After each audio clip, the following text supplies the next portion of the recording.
अस्सलाम वालेकुम। हज करने वालों में पाकिस्तान का दूसरा नंबर है।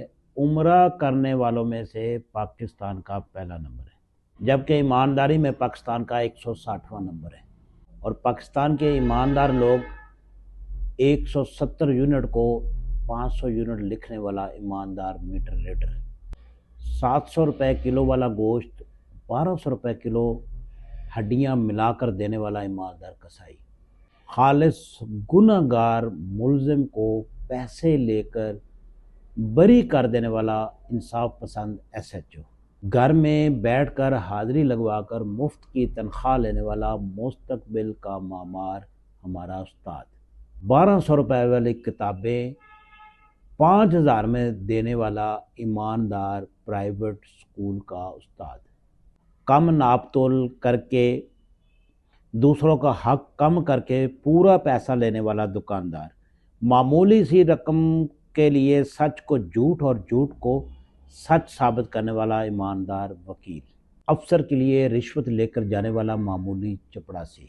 बैनुल अक़वामी खेलों के मुकाबलों में पैसे फिक्स करके मुल्क को बदनाम करने वाले खिलाड़ी। सारी रात फिल्में देखकर सुबह अजान के वक्त सोने वाला नौजवान। शहद की दुकानों का इस्लामी नाम रखकर असली गुड़ का शहद बेचने वाला ईमानदार ताजिर। करोड़ों रुपए का गबन करके 10 लाख रुपए की सड़क बनवाने वाला MPA MNA। 1 लाख रुपए में नालियां पक्की करके 1 करोड़ खाने वाला हाजी ठेकेदार।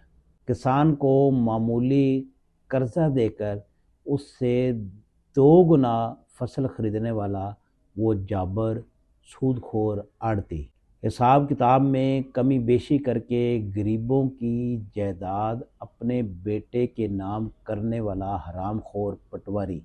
करोड़ों रुपए लगाकर डॉक्टर बनने के बाद छोटी छोटी रिपोर्टों की बहुत ज़्यादा पैसे दिलाने वाला लेबॉर्ट्री से कमीशन खाने वाला ईमानदार डॉक्टर। सिर्फ पैसे भी नहीं खा रहा डॉक्टर, साथ उम्रा और हज भी कर रहा है मुफ्त में कंपनी की तरफ से। अपने कलम को बेचकर लोगों को ब्लैकमेल करके पैसे कमाने वाला सहाफ़ी। जब कश्ती डूबेगी तो फिर ये कोई नहीं कह सकेगा कि मेरा सुराख छोटा था और दूसरे का सुराख जो था वो बड़ा था। सब जो सुराख कर रहे हैं इस मुल्क को बर्बाद करने में, चाहे वो छोटा कर रहे हैं या बड़ा कर रहे हैं, सब बराबर का है। हिसाब बराबर का देना पड़ेगा। जब डूबेंगे तो सभी डूबेंगे। तो इसलिए दूसरों को मलामत करने, दूसरों पर तनकीद करने से बेहतर है कि अपने आप को ठीक कर लिया जाए। बहुत शुक्रिया।